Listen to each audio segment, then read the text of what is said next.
പൊന്നുപോലെ വളർത്തി വലുതാക്കിയ ഏകമകൾ ആൺസുഹൃത്തിനൊപ്പം പോയതിൽ മനനൊന്ത് കൊല്ലത്ത് മാതാപിതാക്കൾ ജീവനൊടുക്കി. പ്രിയപ്പെട്ടവരുടെ വിയോഗവാർത്തയറിഞ്ഞ് ഒരു നാട് മുഴുവൻ കരയുകയാണ്. ലാസ്റ്റ് ഒരു അഫയർ ചെയ്യുന്ന കൊച്ച് പെട്ടു. അത് അച്ഛനും അമ്മയെ നിലയിൽ അവർ അതിനെ എതിർത്ത് അവർക്ക് ഒരു വിധത്തിൽ അവർക്ക് അംഗീകരിക്കാൻ പറ്റുന്ന ഒരു കാര്യമല്ല.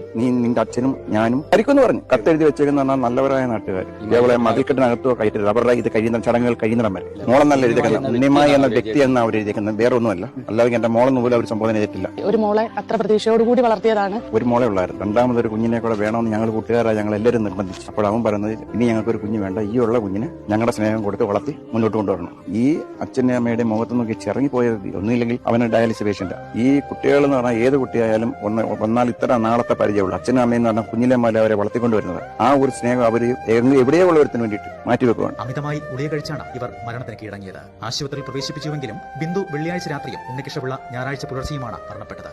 ആ അണ്ണനും ചേച്ചിക്ക് ഒരൊറ്റ മോളായിരുന്നു. ആ മോളെ ആണെങ്കിൽ എല്ലാ കാര്യങ്ങളും ചെയ്ത് നല്ലൊരു വിദ്യാഭ്യാസം കൊടുത്ത് LLB പഠിപ്പിച്ച് വളർത്തി വലുതാക്കി മേളിക്കൊണ്ടുവന്നു. എല്ലാ കാര്യങ്ങളും ചെയ്തു. ആ മോള് പ്രണയം എന്തുവാണെന്ന് അവർക്ക് കാണിച്ചു കൊടുത്തപ്പോൾ അവർ യഥാർത്ഥ പ്രണയം എന്തുവാണെന്ന് അവർക്ക് കാണിച്ചു കൊടുത്തപ്പോൾ അവർ പോയി. അവർ ഈ ലോകത്തോട് ഇവിടെ പറഞ്ഞു പോയി. അവർക്കൊരു ഭാരമാകാം.